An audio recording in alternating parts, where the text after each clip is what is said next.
जय माता दी, राधे कृष्णा। मेरे प्यारे भाइयों, आप सभी का मेरे YouTube ब्लॉग में बहुत बहुत स्वागत है। आज मैं आपके सामने एक कथा लेकर आई हूँ करवा चौथ की, जो कि आज की करवा चौथ के व्रत में शाम को बहुत ही ज़्यादा शुभ माना जाता है। कथा सुनने के बाद ही व्रत को संपूर्ण माना जाता है, व्रत का फल अधूरा रह जाता है यदि हम कथा नहीं सुनेंगे।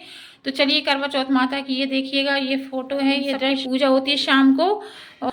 फिर हम लोग पूरा 16 श्रृंगार करते हैं, उसके बाद हम कथा सुनना प्रारंभ करते हैं। तो चलिए, आज शाम की जो कथा है वो हम लोग कहते हैं। तो बोलिए, करवा मैया की जय। करवा चौथ माता की कथा इस प्रकार है कि कार्तिक वदी चतुर्थी को करवा चौथ कहते हैं। इसमें गणेश जी का पूजन व सुहागिन स्त्रियां अपने पति की दीर्घायु के लिए व्रत करती हैं। प्राचीन काल में द्विज नामक ब्राह्मण के 7 पुत्र और एक वीरावती नाम की कन्या थी। वीरावती प्रथम बार करवा चौथ व्रत के दिन भूख से व्याकुल हो पृथ्वी पर मूर्छित होकर गिर पड़ी।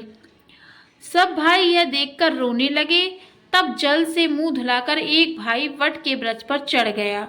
उसने चलनी में दीपक दिखाकर बहन से कहा कि चंद्रमा निकल आया है। उस अग्नि रूप को चंद्रमा समझकर दुख छोड़कर वह चंद्रमा को अर्घ देकर भोजन के लिए बैठ गई। जैसे वीरावती ने पहला कौर निवाला लिया तो उस कौर में बाल निकला, दूसरे कौर में छींक आ गई और तीसरे कौर में ससुराल से बुलावा आ गया। ससुराल में उसने देखा कि उसका पति मरा पड़ा है। संयोग से कहा इंद्राणी आई और उन्हें देखकर वो विलाप करती हुई बोली कि हे माँ, यह किस अपराध की मुझे फल मिल रहा है, मुझे किस अपराध की मुझे सजा मिल रही है। तो वीरावती बोली कि हे माँ, यह किस अपराध का फल मुझे मिला है। प्रार्थना करते हुए बोली कि मेरे पति को फिर से जिंदा कर दीजिए। इंद्राणी ने कहा, तुम करवा चौथ का व्रत बिना चंद्रोदय चंद्रमा को अर्घ दे दिया था, यह सब उसी के परिणाम स्वरूप हुआ है। अतः तुम फिर से 12 माह के चौथ को व्रत रख के करवा चौथ के व्रत को श्रद्धा पूर्वक भक्ति भाव से फिर से करो।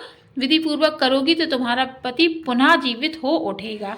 और उसी दिन से वीरावती ने जब ये व्रत रखा तो बड़ा ही उसे शुभ फल प्राप्त हुआ। उसका मृत पति जीवित हो उठा और उसे सौभाग्यवती होने का आशीर्वाद दे दिया। और उसी दिन से करवा चौथ की ये मनाया जाने लगा है कि माता ने जैसे वीरावती के पति की रक्षा करके उसको अमर सुहाग लौटाया, वैसे ही माता रानी हम सब के पति की रक्षा करके हमें अमर सुहाग लौटाए। और इस तरह से करवा चौथ की जो पूजा है, पूजा की जो कथा है वो यहीं समाप्त होती है। मेरी प्यारी बहनों, पूजा करने के बाद कथा सुनने का बहुत ज़्यादा महत्व होता है। बिना कथा के पूजा को अधूरा माना जाता है। तो इस तरह से तो आज की ये करवा चौथ की कथा यहीं समाप्त होती है। अगर आपको मेरी कथा अच्छी लगी हो तो मेरे चैनल पे जाके सब्सक्राइब करिए। राधे कृष्णा। आप सभी को मेरी ओर से करवा चौथ की ढेर सारी शुभकामनाएं। मिलते हैं अगले ब्लॉग में।